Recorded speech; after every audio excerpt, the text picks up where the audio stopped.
तो फ्रेंड्स, कैसे हैं आप लोग। आज हम लोग संस्कृत का मॉडल पेपर 5 देखेंगे, जो कि आपके लिए बहुत ही वीवीआई है। वीवीआई इसलिए कहना पड़ रहा है कि 1, 2, 3, 4 पहले से इस चैनल पर अपलोड हो चुका है और उसको बहुत ही बढ़िया रिस्पॉन्स मिला है बच्चों के द्वारा, छात्रों के द्वारा। इसलिए आप चारों जो भी मॉडल पेपर है आप उसको प्ले लिस्ट में जा करके जरूर देखें। एक बार हम तो बोलेंगे आप रीड कर लें। और सबसे बड़ी ज़रूरी बात यह है आप लोगों के लिए, जो अक्सर विद्यार्थी परीक्षा नज़दीक आते ही भूल जाते हैं, वो पढ़ाई की तैयारी में लग जाते हैं। ये नहीं याद कर पाते हैं कि हमको पिछला जितने भी पढ़े हैं, ऑब्जेक्टिव हो या सब्जेक्टिव हो, सबका रिवीजन करना जरूरी है। जितना रिवीजन अब होगा परीक्षा के नज़दीक आते आते, उतना ही आप लोगों को याद होगा। तो इसलिए आपसे निवेदन है कि आप जितना भी ऑब्जेक्टिव अभी तक पढ़े हैं, सब्जेक्टिव पढ़े हैं, आप उनका एक बार रिवीजन करना शुरू कर दें। और आगे हेल्प के लिए हम लोग तो है ही, जैसे कि इसी चैनल पर आप देख लीजिए ऑल सब्जेक्ट ऑल चैप्टर, यानी कि सभी सब्जेक्ट के सभी चैप्टर का ऑब्जेक्टिव उपलब्ध है। आप उनको एक बार भी जा करके देख सकते हैं, जो कि आपका ऑब्जेक्टिव क्लियर करने में बहुत ही महत्वपूर्ण है। तो चलिए हम इस वीडियो को शुरू करते हैं और आपको फिर से रिपीट कर दें कि आप सभी ऑब्जेक्टिव को, सब्जेक्टिव को आप कृपया करके सभी सब्जेक्ट के आप रिवीजन जरूर कर लेंगे। चलिए हम मॉडल पेपर 5 देखते हैं, जिसमें आपको 25 इंपॉर्टेंट ऑब्जेक्टिव मिलेंगे, जो कि ये संस्कृत का है। तो चलिए हम इस वीडियो को शुरू करते हैं।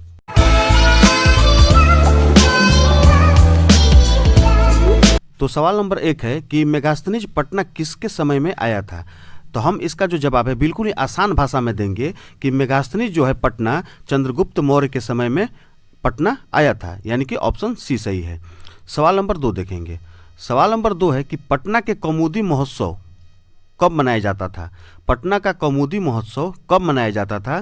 तो इसका आसान भाषा में जवाब देंगे कि पटना का कौमुदी महोत्सव गुप्त वंश काल के समय में मनाया जाता था, यानी कि ऑप्शन ए सही है। सवाल नंबर 3 है कि मैथिली कोकिल के नाम से कौन प्रसिद्ध था। मैथिल कोकिल के नाम से कौन प्रसिद्ध था। तो इसका जवाब होगा ऑप्शन ए विद्यापति। सवाल नंबर 4 है कि याज्ञवल्क्य की पत्नी कौन थी। याज्ञवल्क्य की पत्नी कौन थी। इसका सही जवाब होगा मैत्रेयी, यानी कि ऑप्शन ए सही है। आप इसको ध्यानपूर्वक एकदम बारीकी से सुनते चलिएगा और देखते चलिएगा। चलिए अब सवाल नंबर 5, 6, 7 हम लोग देखते हैं। यहाँ पर सामने आपके बचपन में कितने संस्कार हैं। सवाल नंबर 5 है कि बचपन में कितने संस्कार हैं। तो इसका जो सही जवाब होगा ऑप्शन डी होगा 6, यानी कि बचपन के कितने संस्कार हैं। तो 6 संस्कार हैं, आप इनको याद रखेंगे। अब सवाल नंबर 6 देखेंगे। भारतीय संस्कृति का परिचय किससे मिलता है। हमारी जो भारतीय संस्कृति है, प्रश्न है कि इस संस्कृति का परिचय आखिर मिलता किससे है। तो इसका सही जवाब होगा ऑप्शन सी से, संस्कारों से। सवाल नंबर 7 देखेंगे। करमवीर कहाँ का रहने वाला था। करमवीर कहाँ का रहने वाला था। तो इसका सही जवाब होगा ऑप्शन ए भिखनटोला। क्लियर है। चलिए अब हम आगे बढ़ते हैं सवाल नंबर 8 की तरफ। सवाल नंबर 8 है कि निम्न में कौन मूर्ति पूजा के विरोधी थे। यानी कि जो ऑप्शन दिया हुआ है, ए स्वामी विद्यानंद, बी राधा मोहन ओझा, सी पंडित राम स्वरूप शुक्ल और डी गणेश ओझा। इन चारों ऑप्शन में कौन ऐसे व्यक्ति थे जो मूर्ति पूजा के विरोधी थे, यानी कि मूर्ति की पूजा नहीं करने देना चाहते थे। तो इसका सही जवाब होगा ऑप्शन ए स्वामी दयानंद। सवाल नंबर 9 है कि पथिक कहाँ फंस गया। पथिक कहाँ फंस गया। तो इसका जवाब होगा ऑप्शन सी कीचड़ में, यानी कि पथिक जो है कीचड़ में फंस गया था। सवाल नंबर 10 है कि असहिष्णुता कौन पैदा करता है। असहिष्णुता कौन पैदा करता है। इसका सही जवाब होगा ऑप्शन सी द्वेष, यानी कि अगर मन में किसी के प्रति द्वेष हो तो वहीं से असहिष्णुता पैदा होता है। सवाल नंबर 11 देखेंगे हम। सवाल नंबर 11 है कि आत्मा के गूढ़ रहस्य की किसमें व्याख्या की गई है।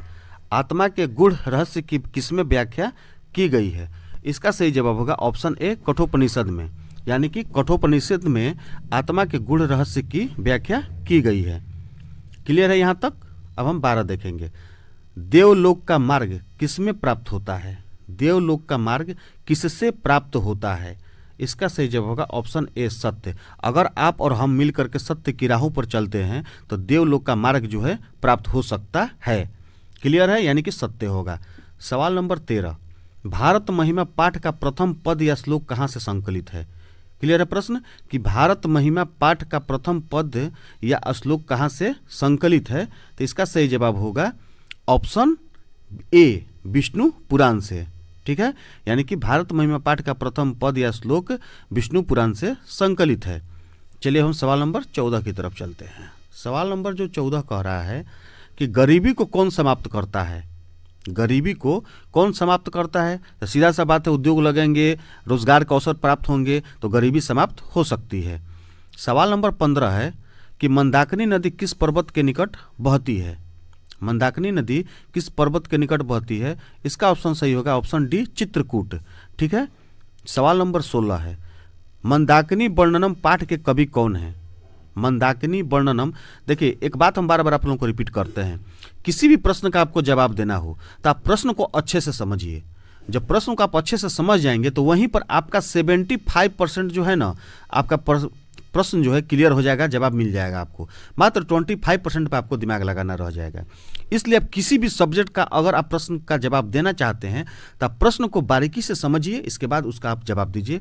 बिल्कुल मेरा गारंटी 100% कि आपको जवाब माइंड पर जरूर आ जाएगा और आप बिल्कुल ही सही जवाब दे पाएंगे। क्लियर है?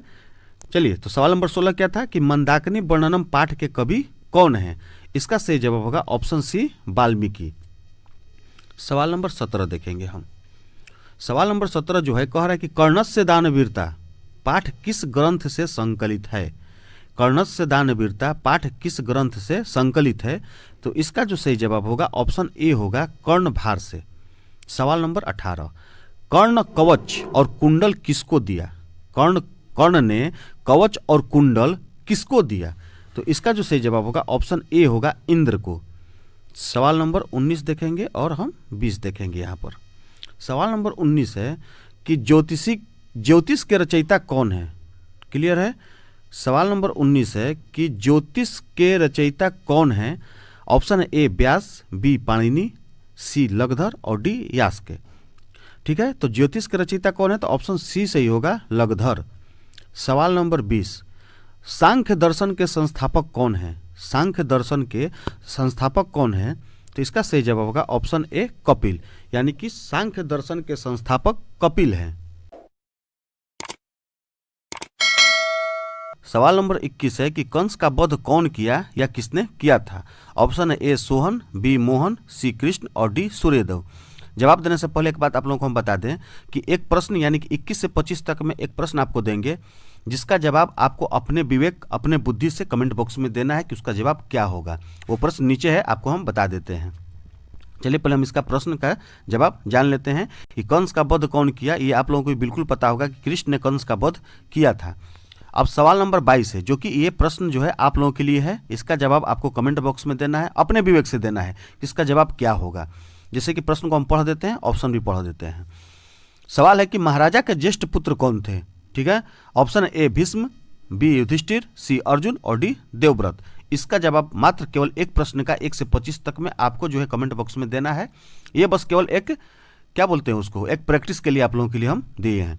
सवाल नंबर 23 देखते हैं कि नासिक किस नदी के तट पर स्थित है? इसका सीधा सा जवाब है गोदावरी नदी।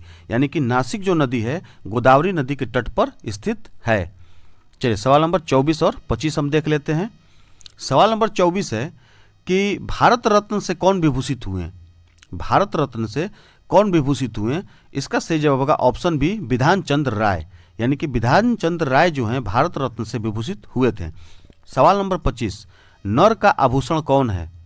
नर का आभूषण क्रोध तो हो नहीं सकता है, मोह भी नहीं हो सकता है और लोभ। ये तीनों जो है पाप का भागी है। ये जो मोह जो है, मोह करेगा तो आभूषण हो नहीं सकता है। क्रोध है, पाप लगेगा, लोभ भी पाप लगेगा। तो इससे बढ़िया है जो सद्वाणी, यानी कि नर का जो आभूषण है वो सद्वाणी ही हो सकती है। यानी कि नर को हमेशा अच्छा बोलना चाहिए, सही बोलना चाहिए और लोगों को सही सलाह देनी चाहिए और मार्गदर्शन सही देना चाहिए। इसलिए हम कह सकते हैं कि नर का आभूषण जो है वो सद्वाणी है। तो चलिए फ्रेंड्स, हम इस प्रकार से 1 से 25 तक जितने भी ऑब्जेक्टिव प्रश्न थे वेरी वेरी इंपॉर्टेंट और 1 से 5 तक आप लोगों का जो मॉडल पेपर है हम उपलब्ध करा दिए हैं। आप मॉडल सेट को प्लेलिस्ट में जाकर के देखेंगे और सारे प्रैक्टिस सेट, मॉडल सेट, सभी ऑब्जेक्टिव आपको आरजी सोशल स्टडी के प्लेलिस्ट में उपलब्ध हैं। आप उनको जा करके परीक्षा से पहले एक बार सभी को आप लोग आराम से रिवीजन कर लेंगे।